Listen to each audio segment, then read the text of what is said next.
UB Palace-ийн газрыг худалдаж авсан хурд стандарт компани тухайн газарт орон сууцны барилга барихаар төлөвлөж байна уу гэж оршин суугчид хардаж байна.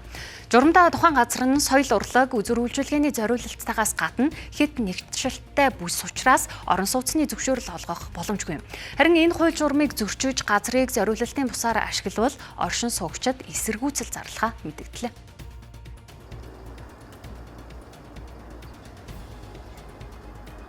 НТV-ийн сурвалжлах баг UB Palace-ийн газрыг зориулалтын дагуу ашиглаж байгаа хэсэгт хяналт тавин цувралаар сурвалжлан та бүхэндээ хүргэж байгаа. Тэгэхээр өнөөдрийн байдлаар бол тус газрыг одоо битүү төмөр хашаалсан.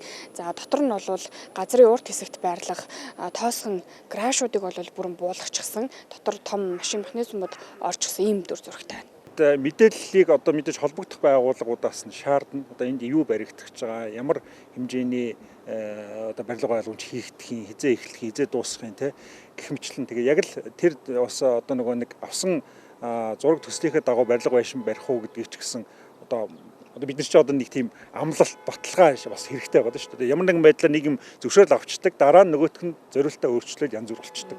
Ийм асуудал байгаад идэг болцсон. Тэгэхээр энэ мэдээж энийг асуудлыг шаардна гэж бодож байна. Энгийн үед одоо эн чинь ингээл ийм нарийнхан нэгдүгээр нэгнээр нь машинууд тавьчихсан, ийм нарийнхан замтай. Одоо энд ингээл 1000 айл ороод ирэхэд энэ бол ачаал үнэхээр дэлэхгүй, даахгүй шүү дээ. Тэгээ бид нар бол гэртээ орж чадахгүй. Тийм л төвшөнд хүрэх байх гэж би бодож байна.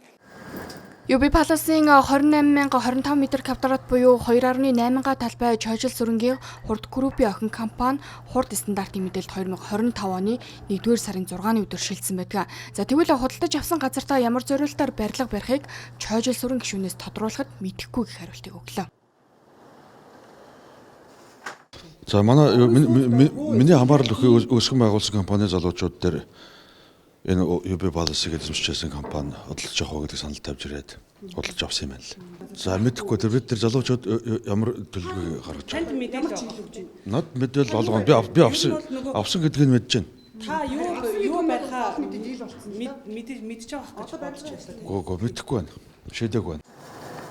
UB Palace-ийн газарт барилга барих хүсэлт хурд стандарт компаниас ирсэн эсэх за газрын зориулалтын дагуу зөвшөөрөл олгох уу гэдгийг нийслэлийн удирдлагаас тодруулахад хувийн аж ахуйн нэгж хоорондын бизнесийн харилцаанд өөр хоорондоо үл хөдлөх хөрөнгө худалдаа авах харилцаанд нийслэлийн засаг даргын тамгын газраас оролцох ямар ч боломж байхгүй.